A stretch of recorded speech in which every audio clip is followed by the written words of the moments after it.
জামায়াতে ইসলামীর মনোনয়ন চূড়ান্ত হওয়ার পর থেকেই মাঠে ঘাটে বলা চলে আদা জল খেয়ে নেমে পড়েছেন শেরপুর ১ আসনের প্রার্থী হাফেজ রাশেদুল ইসলাম। ইসলামী ছাত্র শিবিরের সাবেক কেন্দ্রীয় সভাপতি রাশেদ এরই মধ্যে তুমুল জনপ্রিয় হয়ে উঠেছেন এলাকায়। জামায়াতে ইসলামীর সাবেক সিনিয়র সহকারী সেক্রেটারি জেনারেল শহীদ কামারুজ্জামান একসময় এই আসনটিতে লড়েছিলেন দাঁড়িপাল্লার হয়ে। তাই হাফেজ রাশেদের কাঁধে এবার গুরুদায়িত্ব। মীরগঞ্জ থেকে ভাতশালা, থানাঘাট থেকে বটতলা রাশেদ ছুটছেন ঘোড়ার গতিতে। Do or die. রাশেদের জয় ছাড়া ফিরে আসার আর কোনো পথ নাই। শিবির সভাপতি রাশেদের রয়েছে আওয়ামী দুঃসময়ে রাজপথে থেকে নেতৃত্ব দেওয়ার অভিজ্ঞতা। জেল জুলুম নির্যাতনের শিকার হয়েছেন অসংখ্যবার। ৫ আগস্টের আন্দোলনের সময়ও হয়েছিলেন গ্রেফতার, গুম। ঢাকার রাজপথের সেই অভিজ্ঞতা নিয়েই শেরপুরের প্রতিটি গ্রামে গঞ্জে যাচ্ছেন, মানুষের সাথে মিশছেন, হাসছেন প্রাণ খুলে। সবাই তাকেও আপন করে নিচ্ছেন, ভোট দেওয়ার প্রতিশ্রুতি দিচ্ছেন। দাঁড়িপাল্লার জোয়ার সাথে রাশেদুল ইসলামের পরিশ্রম দুয়ে মিলে যখন জমজমাট জামায়াতের মাঠ, তখন তাতে কিছুটা ছেদ ঘটাতে হাজির বিএনপি। এখানে তারা রাশেদকে ঠেকাতে প্রার্থী করেছে ডাক্তার সানসিলা জেবরিন প্রিয়াঙ্কাকে। প্রিয়াঙ্কা এ এলাকার একসময়ের বর্ষিয়ান রাজনীতিবিদ ও ব্যবসায়ী হজরত আলীর কন্যা।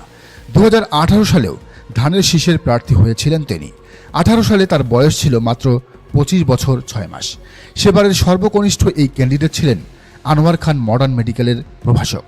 নেটিজেনরা বলছেন, প্রিয়াঙ্কা পারিবারিকভাবে ভদ্র শান্ত স্বভাবের হলেও এখানে বিএনপির দলীয় নেতাকর্মীরা বেশ উগ্র। তারা এরই মধ্যে বেশ কয়েকবার জামায়াতের প্রার্থীর পোস্টার ছেড়েছেন, হামলা করেছেন। তাছাড়া এলাকার সাধারণ ব্যবসায়ী, কৃষক, শ্রমিকরাও যুবদল, ছাত্রদল, স্বেচ্ছাসেবক দলের উপর ত্যক্ত বিরক্ত। ফলে প্রিয়াঙ্কার নিজের ইমেজ ভালো হলেও এটা তার ভোটে কাজে দিবে না, ভোটের হিসাবে কোনো কাজে আসবে না। সারা দেশের মতো এখানেও মানুষ বিএনপির অত্যাচার থেকে রেহাই পেতেই ধানের শীষ বয়কটের ডাক দিবেন, যার ইতিবাচক ফলাফল ঘরে উঠবে রাশেদের। তবে বিএনপির নেতাকর্মীরা সাবেক শিবির সভাপতি রাশেদের উপর হামলা করলেও প্রিয়াঙ্কা নমিনেশন পাওয়ার পরপরই তিনি দেখিয়েছেন উদারতার এক অনন্য চিত্র।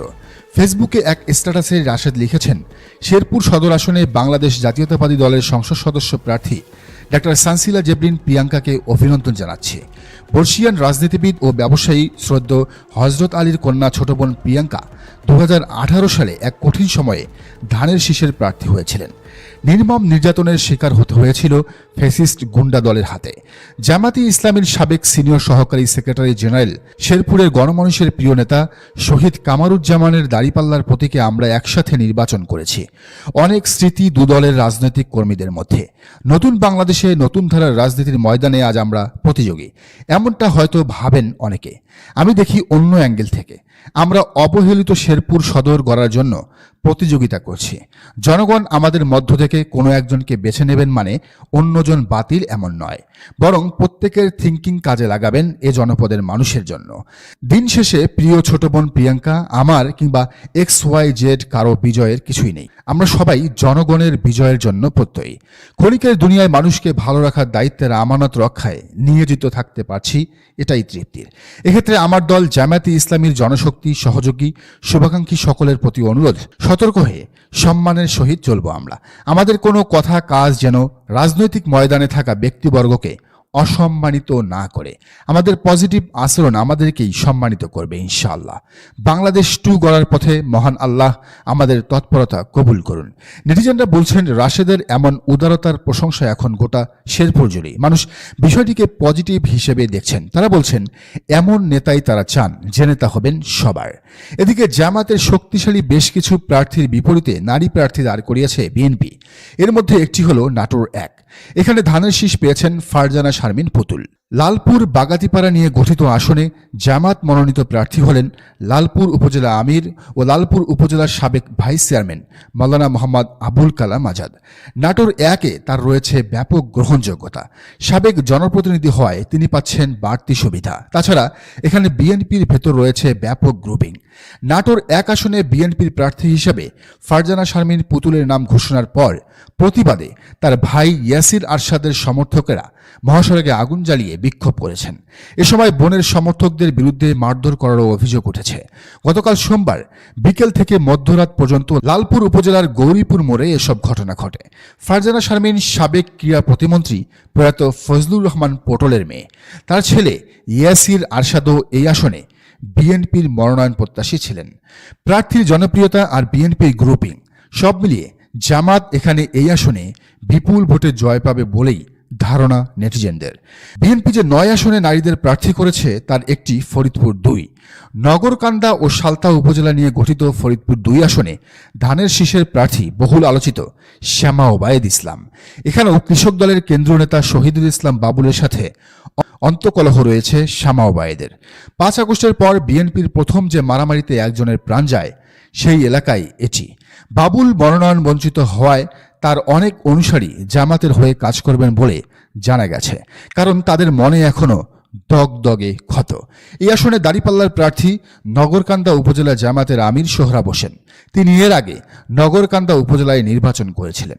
এদিকে ঝালকাঠি 2-এ বিএনপির প্রার্থী ইশরাত সুলতানা ইলেন ভুট্টু খুব একটা হেভিওয়েট না হলেও এখানে জামাতের দুর্বল প্রার্থী থাকায় জামাত হেরে যাওয়ার সম্ভাবনাই বেশি। বিষয়টি নিয়ে রাজনীতি বিশ্লেষক মনিরুল মিরাজের বিশ্লেষণটা জেনে আসা যাক। তিনি লিখেছেন, কোনো পাবলিক ফিগার মানে ব্যক্তি ইস্যু না এবারের নির্বাচনে।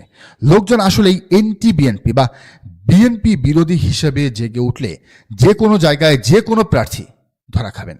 ফিগার এবার একটা অবজেক্ট মাত্র। এজন্য বিএনপির মনোনয়ন ও প্রার্থীদের ময়দানে নড়াচড়াকে জিম করে দিতে মানে নিঃশেষ করে দিতে মার্কার আওয়াজ দরকার ফুল স্পিডে, দাড়িপাল্লার আওয়াজ দরকার ফুল স্পিডে। তিনি উদাহরণ হিসেবে এই ঝালকাঠি নলসিটির এই আসনের কথা তুলে ধরেন। বলেন, জামাতের সাংগঠনিক ভিত্তির বিবেচনায় সবচেয়ে পেছন দিক থেকে হিসাব করলে এটি ফার্স্ট বা সেকেন্ড হবে। তারপরও এই এলাকার প্রত্যন্ত গ্রামের লোকজন একা একা সারাদিন জামাতকে ভোট দেন। বিএনপির নেতাকর্মীদের দূর দূর করে বয়কট করেন। সমস্যা হলো জামাত মনোনীত প্রার্থী এলাকায় যায় সাংগঠনিক মোডে, কোনো জোর নাই, থাকবে কেমনে? তিনি জনসংযোগে দলের বাইরের লোকদের একেবারেই সাথে নেন না, এনগেজ করেন না, বোঝেনই না সম্ভবত। অথচ একসময় শিবিরের বড় নেতা হলেও সারা দেশের ছাত্র সমাজের কাছেই কম বেশি তিনি পরিচিত ছিলেন। এখানে দাঁড়িপাল্লার প্রার্থী শেখ নিয়ামুল করিম। যশোর 2-এ ধানের শীষ পেয়েছেন মোসাম্মদ সাবিরা সুলতানা। বিশিষ্ট ব্যবসায়ী ডক্টর মোসলেহউদ্দিন ফরিদের এখানে জিতে আসার চান্স 50-50। জিততে হলে তার আরও বেশি সক্রিয় হতে হবে মাঠে ঘাটে। এদিকে মানিকগঞ্জ 3-এ বিএনপির আফরোজা খান রিতা ঝানু রাজনীতিবিদ। তাকে হারাতে মরিয়া জামাতের প্রার্থী বিশিষ্ট ইসলামিক চিন্তাবিদ অধ্যক্ষ মাওলানা দেলোয়ার হোসেন। ফরিদপুর 3-এ মনোনয়ন পেয়েছেন সাবেক মন্ত্রী কামাল ইবনে ইউসুফের মেয়ে নায়েবা ইউসুফ। এখানে জামাতের প্রার্থী কেন্দ্রীয় শুরা সদস্য আব্দুত তাওয়াব। তিনি বোয়ালমারী সরকারি কলেজের সাবেক অধ্যক্ষ। আব্দুত তাওয়াব 2014 সালে সদর উপজেলা পরিষদ নির্বাচনে চেয়ারম্যান পদে প্রতিদ্বন্দ্বিতা করেছিলেন। তবে এখানে স্বতন্ত্র প্রার্থী হিসেবে যদি সাবেক এমপি একে আজাদ দাঁড়ান তাহলে তার জেতার সম্ভাবনাই বেশি। তবে শেষমেশ তিনি দাঁড়াতে না পারলে সমর্থন দিতে পারেন জামাতকেই, কারণ তার উপর সম্প্রতি হামলা চালিয়েছে বিএনপির নায়েবা ইউসুফ। সিলেট 2-এ বিএনপির মোসাম্মদ তাহসিনা রশিদির সাথে হাড্ডাহাড্ডি লড়াই হবে জামাতের অধ্যক্ষ আব্দুল হান্নানের। বিএনপির 9 জন নারী প্রার্থীর একজন সানজিদা ইসলাম তুলি। ঢাকা 14 আসনে ব্যারিস্টার আরমানের সাথে লড়াই হতে যাচ্ছে তার। এই আসনে দাঁড়িপাল্লা এখন অবধি বিপুল ভোটে এগিয়ে রয়েছে। ধারণা করা হচ্ছে সানজিদাকে হারিয়ে সংসদে যাবেন 8 বছর গুম থাকা ব্যারিস্টার আরমান। প্রদর্শক, প্রতিবেদনটি সম্পর্কে জানাতে পারেন আপনার মতামত। আর 300 আসন নিয়ে ধারাবাহিক এমন প্রতিবেদন পেতে অবশ্যই চ্যানেলটি সাবস্ক্রাইব করে বেল আইকনটি বাজিয়ে রাখুন।